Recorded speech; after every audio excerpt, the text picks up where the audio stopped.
मैं तालिब हुसैन आज एक बार काफ़ी दिनों के बाद माह रमज़ान में पहली मर्तबा आपसे रूबरू हुआ हूँ। तो सबसे पहले तो माह रमज़ान की आप सारे लोगों को बहुत बहुत मुबारकबाद। और फिर आज अ, आखिरी अशरा है माह सयाम का, तो उसमें आज शब कदर है, उसके लिए भी आप सारे लोगों को बहुत मुबारकबाद। और गुजारिश यह है कि आप तमाम जो हैं एक दूसरे के लिए दुआएं करें और मेरे लिए भी दुआएं करें, और हम सब पे फ़र्ज़ भी है कि हम एक दूसरे के लिए दुआएं करें। दोस्तों, आज मेरा आपके सामने आने का मकसद इतना है कि एक तो मेरी सेहत ठीक नहीं है, आप ये फ़ेरन वगैरह पहने में मुझे देख पाते होंगे, तो अ, मुझे कुछ बुखार वगैरह की शिकायत है। आज सुबह सुबह मुझे एक फ़ोन आया 2 दिन पहले, मतलब कल, मैंने देखा होगा सोशल मीडिया पे ही जम्मू का ये वाक़ा, तहसील भलवाल जम्मू का, जहाँ पे दो कबायली मुस्लिम अपने जानवरों को अपने खेत जोई के बाद अपने घरों के लिए लेके जा रहे थे, तो उन पे आरएसएस बजरंग दल के लोगों ने हमला किया और उनको ज़दोकोब किया और बहुत बुरे तरीके से उनको पीटा। और उसके बाद मैंने देखा कि सोशल मीडिया पे काफ़ी वो ये मसला वायरल था और मैं बीमार भी था, और मैंने कुछ एक सोशल एक्टिविस्ट को देखा कि जिन्होंने उसके बारे में लिखा था कि उन्होंने पुलिस ऑफिसरान से, आला पुलिस ऑफिसरान से बात की, जिसके चलते पुलिस ने एक्शन कर लिया। तो बहरहाल मेरे नॉलेज में भी अभी ये बात आई है कि एफआईआर नंबर 36 अपान 2021, यानी कि 36/2021 अंडर सेक्शन 307, 341 और 323, 147 आईपीसी और 404/25 आर्म्स एक्ट, हथियार रखने का ये एक्ट है। और इसके तहत एक एफआईआर पुलिस स्टेशन घुड़ोट में हुई है, जिसे घुड़ोटा भी कहते हैं। यह तहसील भलवाल का ये पुलिस थाना है। तो इसके अंदर एफआईआर लगी है, उसमें कुछ लोगों की गिरफ्तारी भी हुई है। तो बड़ा ही बदकिस्मती वाला मामला है ये कि जम्मू कश्मीर के अंदर जिस तरह का भाईचारा और सोशल फैब्रिक है, उसको किस तरह से बिगाड़ने की कोशिश की जा रही है। लेकिन मैं भी आपकी तरफ से, और हम सारे लोग ही जम्मू पुलिस का, स्पेशली आईजीपी साहब का शुक्रगुजार हैं कि उन्होंने वक्त रहते एकदम से इस पे कार्रवाई की, एफआईआर लॉन्च की, उसके बाद उनको गिरफ्तार किया गया। और अब इसमें 5 लोगों को गिरफ्तार किया है। मजीद अभी अवेटेड है कि और कितने लोग थे उसमें, सारे लोगों की गिरफ्तारी हो और उस पर एक्शन हो। ये तो एक पहलू आ गया पुलिस के एक्शन का। तो चलिए, इसमें हम, जहाँ पुलिस अच्छा काम करती है वहाँ हम उनके शुक्रगुजार भी हैं, उनको अप्रिशिएट भी करते हैं। मैं एक चीज़ जो आज आपके साथ शेयर करने की गर्ज से आया, मैंने सोचा इस मसले पे बात करनी है, क्योंकि वहीं के कुछ लोकल साथियों ने फ़ोन किया कि आपकी तरफ से कुछ आया नहीं। अब मेरे बात करने की ज़रूरत है नहीं, क्योंकि एफआईआर हो गई और इसमें लोगों को गिरफ्तार कर लिया गया हुआ है। लेकिन फिर भी चूंकि मैं आया, तो मैंने सोचा मैं थोड़ी सी इस तरह की बातें करूं जो हमें थोड़ा बहुत पता चल जाए। जिसमें साथियों, मैं आपसे एक गुजारिश करना चाहूँगा कि साल 2019 के अंदर ये जो बीफ पॉलिटिक्स इंडिया के अंदर है, और ये जो बेचारे एक क्रिमिनल जहन के लोग जिनको तैयार करती है बजरंग दल, आरएसएस और बीजेपी, तैयार करके किस मकसद के लिए हिंदुस्तान के अंदर मुसलमानों को बदनाम करती है। और मैं आपसे एक गुजारिश करूं कि हिंदुस्तान के अंदर 71% पीपल जो हैं, 71% लोग जो हैं बीफ खाते हैं। और उसमें आप 71% खाते हैं, तो उसमें जाहिर सी बात है कि 20% सारे के सारे जो हैं हिंदुस्तान के जो सरकारी आंकड़ों के मुताबिक मुसलमान जो हैं सिर्फ हिंदुस्तान में 20% हैं। तो अब 20% मुसलमान हैं, तो 71% ये जो बीफ खाने वाले लोग हैं उनमें से 20 मुसलमान लगा लीजिए आप। अब मुसलमानों में भी सारे खाते हैं कि नहीं खाते, कितने खाते हैं, वो भी एक सवाल है। लेकिन ये 51% जो बचे हुए लोग हैं, ये कौन लोग हैं, ये मतलब बड़ा एक सवाल है। और दूसरे नंबर पे हम इस चीज़ को हमें नहीं भूलना चाहिए कि जब से मोदी गवर्नमेंट आई है, तो मोदी साहब की सरकार में बहुत ज़्यादा अरूज पकड़ा है बीफ एक्सपोर्ट ने। हिंदुस्तान पिछले दिनों में, पिछले 2-3 साल में दुनिया का टॉप का बीफ एक्सपोर्टर बन गया है। यानी कि हिंदुस्तान से बीफ का गोश्त जो है दुनिया के बेशुमार ममालिक में जो है बेचा जाता है, भेजा जाता है। तो उसमें ये चीज़ें मुझे आपको बताना, मुझे लगा कि ये बहुत ज़रूरी थी, मैं आपके साथ ये शेयर कर दूं। और अकेले 2019 में 27,000 करोड़ रुपए का बीफ एक्सपोर्ट किया है, 27,000 करोड़ रुपए का बीफ एक्सपोर्ट किया है हिंदुस्तान ने।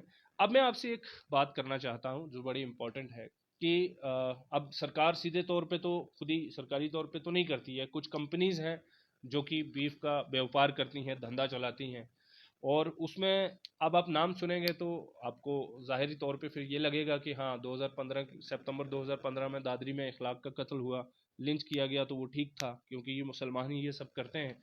अल कबीर नामी एक अल कबीर एक्सपोर्ट प्राइवेट लिमिटेड एक कंपनी है, एक नंबर 2 पे, ये हिंदुस्तान की पहले नंबर पे बीफ एक्सपोर्टर कंपनी है जो पूरी दुनिया के अंदर जो है बीफ एक्सपोर्ट करती है। अल कबीर, याद रखिएगा, कबीर, अल कबीर, और उसमें भी अल यानी कि अरबिक का एक लफ्ज इस्तेमाल किया हुआ है। दूसरा नाम सीधा सीधा अरबी है, अरेबियन एक्सपोर्ट प्राइवेट लिमिटेड। तो ये भी नाम जो है, नाम से ही पता चल जा रहा है कि ये मुसलमानों की कंपनीज हैं। लेकिन साथियों, ये सुन के आपको एकदम हैरानी होगी कि अल कबीर एक्सपोर्ट प्राइवेट लिमिटेड के मालिक जो हैं वो जनाब सतीश और अतुल सबरवाल हैं। सतीश एंड अतुल सबरवाल, ये मुसलमान नहीं हैं। अल कबीर नाम तो मुसलमानों जैसा रखा हुआ है, और ये नाम वाकई में मुसलमानों जैसा, मुसलमानों का ही है, अल कबीर, और नाम मुसलमानों का रख दिया, और नीचे मालिक जो है उसका धंधा जो कर रहे हैं, एक्सपोर्ट कर रहे हैं, वो मिस्टर सतीश एंड अतुल सबरवाल कर रहे हैं। अरेबियन एक्सपोर्ट प्राइवेट लिमिटेड जो है, इसके मालिक हैं सुनील कपूर साहब। फिर हिंदुस्तान की तीसरी बड़ी कंपनी है MKR frozen food exports private limited, इसके मालिक हैं मिस्टर मदन अबॉट। चौथे नंबर पे बड़ी कंपनी है हिंदुस्तान की जो बीफ का धंधा चलाती है, PML इंडस्ट्रीज प्राइवेट लिमिटेड, इसके मालिक हैं AS बिंद्रा, ये भी मुसलमान नहीं है। और अल नूर एक्सपोर्ट्स, इसके मालिक अल नूर एक्सपोर्ट्स, देख लीजिए एक बार फिर से अल आ गया है, अल नूर एक्सपोर्ट्स, इसके मालिक हैं सुनील सूद। और अल नूर का दफ्तर जो है, ये सोचने वाली बात है, अल नूर का जो हेड ऑफिस है वो दिल्ली में है, और इसका स्लॉटर हाउस जो है, कत्ल खाना जो है जानवरों का, वो कहाँ पे है, यूपी के मुजफ्फरनगर में, योगी जी के रियासत में, जो योगी जी। और मज़ेदार बात यह है कि योगी जी की रियासत यूपी जो है, आज की डेट में जो हिंदुस्तान की सबसे बड़ी रियासत है जो बीफ एक्सपोर्ट करती है। और इसी में अब एक चीज़ मैंने आपको थोड़ा सा बताने की कोशिश की। साथियों, मैं एक चीज़ अभी आपको बता दूं, मैंने आपको बताया थोड़ी देर पहले कि 2009-10 में हिंदुस्तान 9-10 में हिंदुस्तान तीसरा सबसे बड़ा मुल्क था जहां से बीफ एक्सपोर्ट किया जाता था। उस वक्त सिर्फ 9017 मैट्रिक टन बीफ एक्सपोर्ट होता था, 9017 मैट्रिक टन। ये कब की बात कर रहा हूँ, 2009-10 की। 2011 में क्या हुआ कि 1268 मैट्रिक टन हो गया, यानी कि बढ़ गया। 2012 में 1411 मैट्रिक टन हो गया, यानी कि फिर से बढ़ गया। 2013 में 1765 मैट्रिक टन हो गया।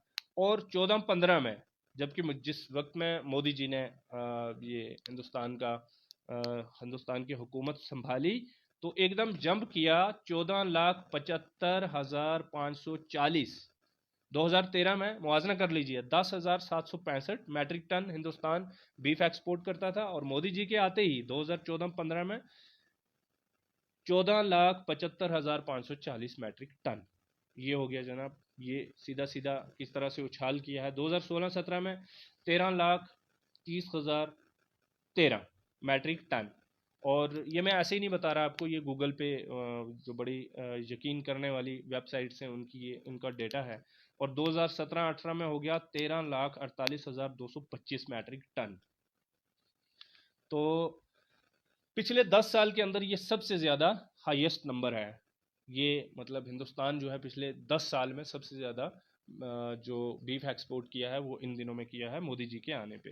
तो ये जो अल कबीर के बारे में मैं थोड़ा सा बता देता हूँ। अल कबीर प्राइवेट लिमिटेड जो है, ये तेलंगाना की डिस्ट्रिक्ट मैंडिक में, इनके गांव का नाम रुद्रम है, जिस गांव में ये है। और ये बहुत बड़ी एक जगह पे, ये बहुत ही बड़े जगह पे, इलाके पे, कुछ 400 कुछ एकड़ की ज़मीन पे इसका इलाका है जहाँ पे ये फैक्ट्री बनाई गई है।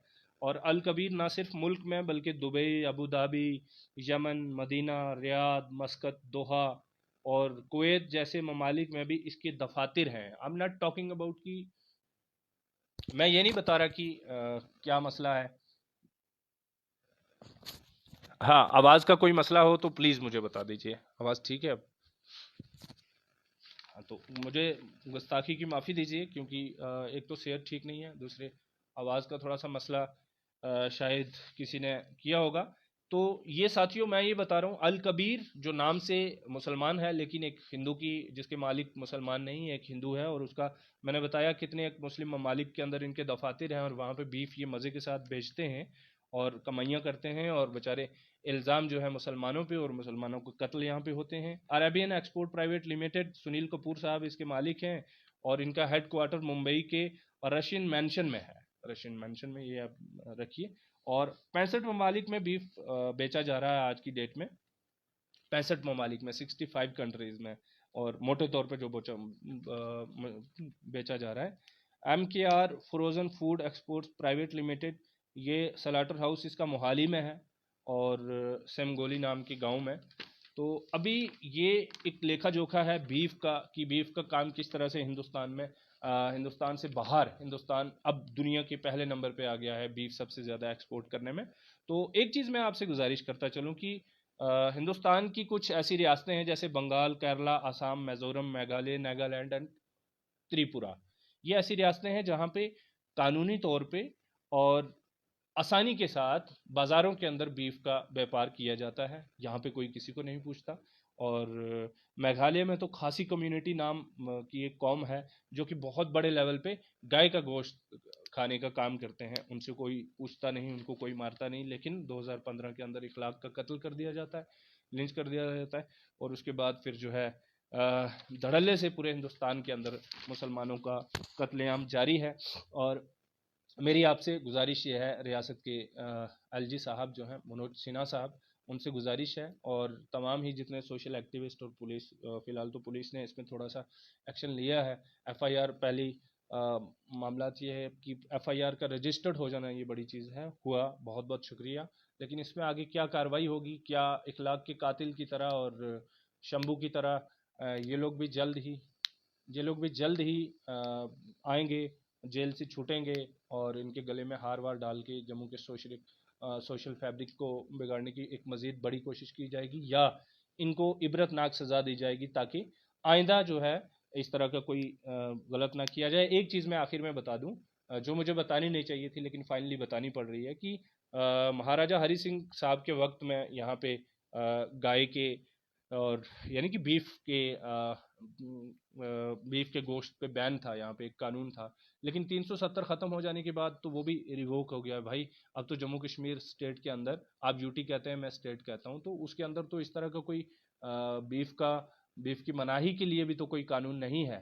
तो जब तक कानून नहीं आता, आप इस तरह से मुसलमानों का कत्लेआम नहीं करते। और कानून होगा भी तो कानून को ज़मीन पे इम्प्लीमेंट करने के लिए अलग अलग एजेंसीज हैं, पुलिस है, कोर्ट है, और ये सारे अदारे जो हैं ये अपने हिसाब से काम करते हैं, हमें उसमें कोई नहीं है। लेकिन RSS के गुंडे और बीजेपी के लोग, बजरंग दल, विश्व हिंदू परिषद के लोग आ जाएंगे और आके कत्ल करने लगेंगे, और वीडियोस बना के इस तरह से चढ़ाएंगे सोशल मीडिया पे, और ये दिखाने की कोशिश करेंगे कि हम कितने वफादार हैं। मैं उनसे यही गुजारिश करूंगा कि आप जिस योगी जी की इबादत करते हैं, आप उनको अपना अवतार मानते हैं, मोदी जी को, उनको, तो आप वहाँ पे जाइए, उनके मुजफ्फरनगर के अंदर, यूपी के अंदर, जिस मुजफ्फरनगर की एग्जांपल दी जाती है कि वहाँ पे कम्युनल हालात बिगाड़े जाते हैं, तो आप वहाँ पे जाइए। वहाँ पे इतना बड़ा, हिंदुस्तान की दूसरी सबसे बड़ी कंपनी वहाँ पे है जो बीफ एक्सपोर्ट करती है। फिर आपके ये जो सरकार जो है, कितने बड़े लेवल पे बीफ का एक्सपोर्ट करती है, और आप उनको तो कुछ नहीं कहेंगे। तो मेरी ये जो जितने भी गाय के दीवाने हैं, बहुत अच्छी बात है, आपके सेंटिमेंट्स के हमें पूरा एहतराम है, लेकिन आपको बेवकूफ़ बनाया जा रहा है मुसलमानों को ये दिखा के कि मुसलमान जो है बीफ का मामला ख़राब करता है, और असल में पैसे जो हैं वो मोदी जी के, योगी जी के बड़े ख़ास लोगों की जेब में जा रहे हैं। और बीफ के नाम पे पूरी दुनिया के अंदर आज हिंदुस्तान पहले नंबर पे है बीफ एक्सपोर्ट करने के लिए। बहुत बहुत शुक्रिया। अल्लाह ने चाहा अनकरीब दोबारा किसी और मसले पे मुलाकात होगी। सेहत की खराबी के लिए मैं आपसे इल्तिजा करता हूँ कि दुआ कीजिए। बहुत शुक्रिया।